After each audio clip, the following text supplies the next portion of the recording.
In this video, I'm going to teach you how do you make really smart and sophisticated card visuals using AI. After watching this video, your card visuals are going to go from plain vanilla like this, then to this, and then something like this. No further ado, we're going to have a lot of fun. Let's start.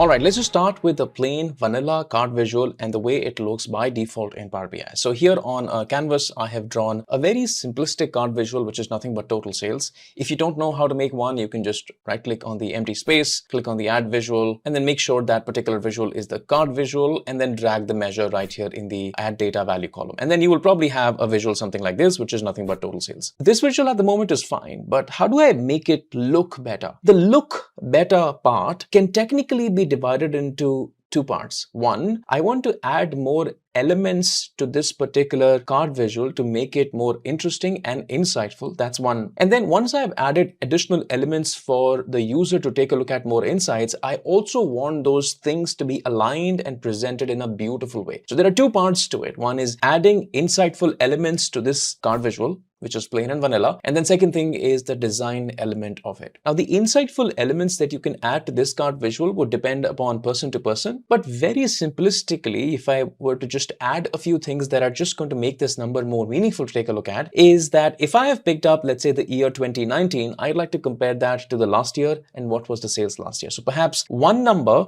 that is going to show me the last year value is going to be really helpful. Then against the last year number, if I maybe show the growth percentage, that is going to be helpful. So maybe a percentage growth, and then maybe an absolute change as well is something that I can maybe add to this particular thing. And once I've added these three things, absolute, percentage, last year, maybe another thing that I could add is the value up or is the value down. And the similar thing is going to be denoted by colors, like up is blue or green and down is maybe red. And that is going to kind of add more insightful elements to this. Then comes the design part. Now, I'm not saying that these things, the up arrow, the percentages, the absolute values, and the last year number cannot be done in the native card visual. There are a lot of options in the native card visual that allow you to do that. But it is only limited to the options which are available to you in Power BI, and you can't really customize it to any possible extent. Hence, we are going to use the HTML visual in Power BI because it gives us so much control over what can we do inside of Power BI. But before that, let's just go and make a mock design in PowerPoint as to how do we want our card visual to look like. Obviously, the AI is going to do a better job of it, but let's just give some starting point to AI. I'm in PowerPoint and I've made something here. Now you can make this in any particular application. You can get it from the internet, but I've made something here so that I can give a starting point for AI to get started with some work. This is a rectangle here. I've got a simple icon here that represents sales, like some chart that represents growth or something. We have the sales label right here. We have the value, which is the current period value compared to last year. What has been the absolute change in like a bill shape, and what has been the percentage change. This is how I would want my card visual to look like. Now, this is very raw and I've just drawn these things inside of PowerPoint, but this is a good starting point and I can take this as a picture and put that inside of AI. I've pasted the mock card visual and I've written a prompt something like this. I want to design an HTML card visual in Power BI something like this. I've already got the total sales measure and the measure for the last year. The numbers which are shown in like pills, those are absolute, and growth percentage. You can calculate that on your own. I want the card visual to be absolutely minimal, and the visualization should change when the numbers change as compared to the last year. Blue is for positive change and red is for negative change. And that's it. Once I kind of feed that in, let's just see what AI gives us in return. That's the result that we have received from AI. And I'm just going to copy that particular measure. This is the entire measure with some AI coding in right here. And I'm going to go over to my Power BI. Now in Power BI, when I create that particular measure, I have to make sure that I have the HTML card visualization turned on. So I'm just going to go over to my build panel right here. And you can see that I have already activated the HTML content visual right here. If you don't know how to do that, you can click on the three ellipses right here, click on get more visuals, and then you're going to pick up the HTML visualization, which is there in the library. In the search bar, I'm going to search with HTML, and that is the visualization that I'm going to pick up, which is right here. And I'm just going to add that to my library right here. Now, once I have added the HTML content right here, make a blank visual, and it comes something like this. Now, the only thing that we can add right here is nothing but the measure that we have created. And I've created a blank measure called the card and pasted all of the code that I copied it from Claude. Now, I'm just going to drag that thing off to my visual. So click right here, click on the values, click on the card. That's the card that I've got, and that shows something like this. Pretty slick. Now you can already see that how much improvement have we gotten as compared to the plain vanilla card like this, where you have got a nice beautiful icon on the top, some blue colors, and these should obviously change in case something is going wrong and you're not growing as compared to the last year. The percentage growth right here, how much have you grown as compared to the last year, the absolute value, all of that. Now the only thing that I really want to check, that does this card visual also show red in case the growth hasn't happened and you've had a decline as compared to the last year? Let's just take a look at that. So I'm going to go ahead, add a visual, and that is going to be a simple slicer visual, and perhaps I'm just going to maybe add a slicer on the card. So let's just say that I will have the color slicer right here. This is my color slicer, and let's just go pick up a few colors. Let's just see which particular color shows decline as compared to last year. So let's just take a look at silver.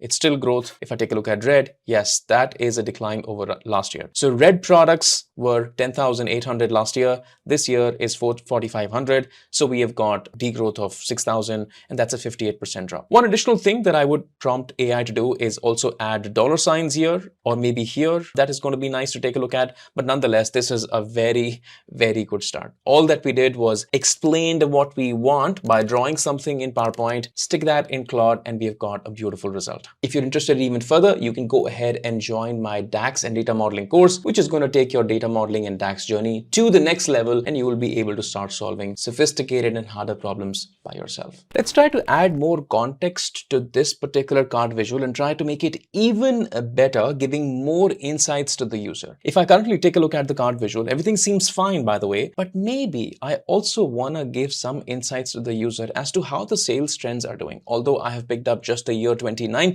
but maybe I want to have a line chart somewhere here in between the last year and the current year value. And that line chart should be indicative, like a sparkline trend of how the months are doing. I've taken a snapshot of the current card visual that Claude has made for us. And then I'm going to ask that, hey, can you add a minimalistic line chart underneath the total sales that displays the sales trends of the months? Now, if I just give this prompt, let's just see what kind of line chart does Claude actually add. Claude has written this gigantic code where it has doing a lot of things to add the line chart. And I don't even know whether this is going to work or not. So I might as well copy this particular code, go back to Power BI, create a new visual, and let's just see if that works or not. I'm in Power BI and I have pasted this particular measure right here as a separate new visual called the card new. And let's just see if this particular thing works or not. It's already referencing my current measures, which is nothing but total sales and sales last year. Let's just see if it actually makes the line chart or not. So I'm just going to go and pick up this current card visual, which is in the current format, and I will replace that with the new measure that I have created, which is the new measure that was there. So this is card new. I'm just going to click on that, and I have received a beautiful card visualization that not only shows me the other elements, but it also shows me a beautiful line here that gives me the trend of sales, which is fantastic. These are the places where I want you to be extremely cautious of what AI is doing. Now, what I'm going to do is I'm going to start playing around this, and let's just see if that works or not. So although the line is looking beautiful and you want to be content and not work anymore, but the one thing that I have learned from working with AI is skepticism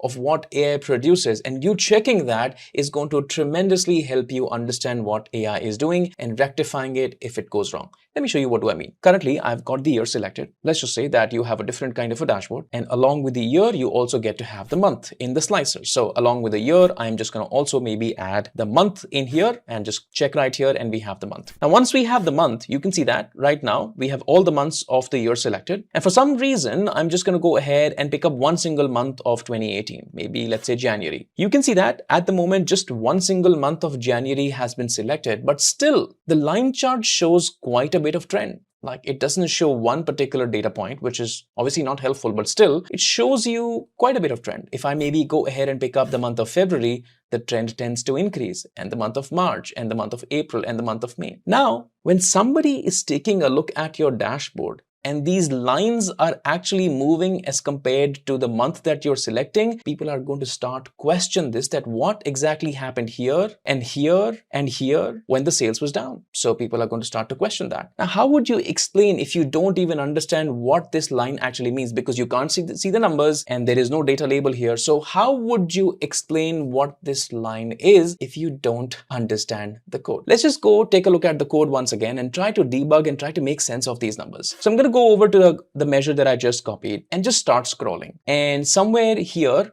it shows me that this is all the code for the sparkline. And if you take a look at the code for the sparkline, it has used a function called add column summarize by the month start date, total sales, and it is picking up some dates in period. Now, this is where your understanding of DAX is going to come in, that how well do you understand DAX? Let me go ahead and copy this particular thing at the moment. So this is making some sort of table. I'll copy this table just to try to investigate that what exactly are those numbers. So I'm going to copy this particular table. I'm going to make a new measure called a test measure and paste that table in here. Now, obviously there are a couple of variables in here, which I will replace that. So there happens to be a V anchor, and the V anchor was nothing but the max of the date column that was there inside of the previous measure. And then it asks, hey, why don't you go 12 months behind? That was the number. Now, this entire thing is giving me a table, and you can't execute a table in Power BI. So what I'm going to do is I'm going to wrap this table around in the concatenate X function to see what is going on inside of this table. In this table, the only value that we are calculating is the value, which is at the rate V. And I'm just going to go ahead and concatenate the value at the rate V. So let's just see if that works or not. And I'm just going to maybe use the commas to separate the values. Now I'm going to drag this measure off to my empty canvas, and I'm just going to convert that into a table. And this is what we get. I'm just also going to quickly format the V values into no decimals. So I'm just going to say, hey, why don't you just give me no decimals right here. And now we have some more readable numbers that we can take a look at it, and we can understand that. Now, let's just take a look. I am right now taking a look at the month of January, and the sales of the month of January are 1328, and the number matches right here. But what are all of these numbers right here? These numbers are nothing but the sales of the prior 12 months. That means that in order to form this line, Claude realized that if the user picks up any particular month, then you will just have like one single dot right here, and the line is not going to be formed. So it went ahead and it created a measure something like this, where it takes a look at the previous 12 months of the data and forms a line chart. And if you do not really want to do that, then you will have to go ahead, prompt Claude in a way that you should not really do that. If you actually go ahead and take a look at the month of March, now I'm going to see the sales of January, the sales of February, and the sales of March, and all of these are the previous 12 months. There was no data here right here, so these are empty, and these are the sales of the previous 12 months. And you can see that like a deadline right here. And that's how this particular thing is moving. But if you actually pick up the entire 2018, the largest date is nothing but the date of December, and you have all the previous 12 months, and the chart appears just all right. And this is the 12 monthly trend that you can see it right here. But the point that I'm trying to make is that you have to understand what the AI is doing. Just don't be pleased with a beautiful output and be done with that. Please have a little skepticism and be curious about what AI has done. Moving on to how can we make this even better. Whenever I'm trying to design my visual, and if I want to make my visuals better, I'm always first thinking about how can I enrich the visual with more insights, and then I think about design. Now, in terms of design, I can add a little shadow, add a little color, but that is not going to make the visual interesting. I have to make the visual interesting from the perspective of insights and then try to design it. So we already have the card visual right here. We already got the growth numbers compared to the last year, a bit of line chart that we already have. Maybe in the same visual, I can tend to add the best categories or the best models of the products that have performed and group the rest into others. So I'm just not going to write the code. I will just maybe draw something, give it to Claude, and Claude is actually going to go write the code for me. So I'm just going to go ahead and draw something. So I'm going to go ahead and say that, hey, there are going to be like these tiny bar charts at the bottom, and these are going to be, let's say, top 3 models that have performed really well in terms of sales. And I can then align it to the left. And this is going to be, I can just add in some text. So top 3 models, I can do that. And I can put that right up on the top, and then I can also write some sales numbers against it. So this is where I can write some sales numbers. This is sales, I don't know, maybe just write some number 100 and then 200 and then 300, and then I can delete that. And that is what my visual is going to look like. Hopefully AI is going to be able to understand that 100 belongs to the first bar,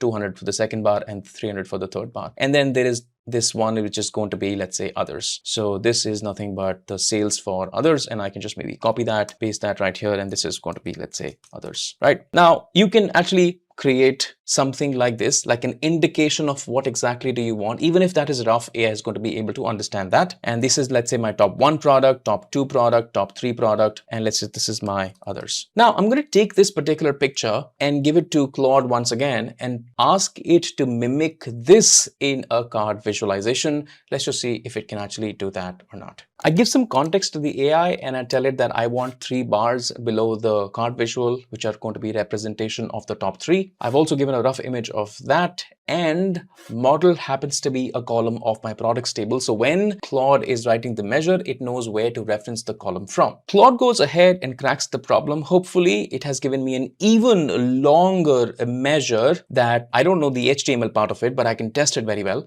So I can just go ahead and copy this particular measure, and I can go ahead and start to test this measure. So what I can do is I'm just going to create a new measure called the bar card and then just paste entire code that Claude has given me right here. Let's just hope that this works just all right. So I'm just going to go ahead and in this particular visualization, instead of using the previous one that I created, I'm going to go ahead and start to use the new one. So cancel that out, add data. I'm going to search for the bar measure card right here, click on that, and that actually produces a measure something like this, which is where I not only now have the total sales, the growth over last year, percentages, a little trendy line chart, and also have the 3 top models, and rest everything is bundled into others. Now, should you want to kind of apply slicers of any particular month, perhaps January or February or March, everything changes beautifully. The one thing that you should definitely do is verify these numbers individually as well, that if you actually go take a look at the month of May, are these actually the top 3 models by sales or not? And once you've verified, the answer is then going to be correct.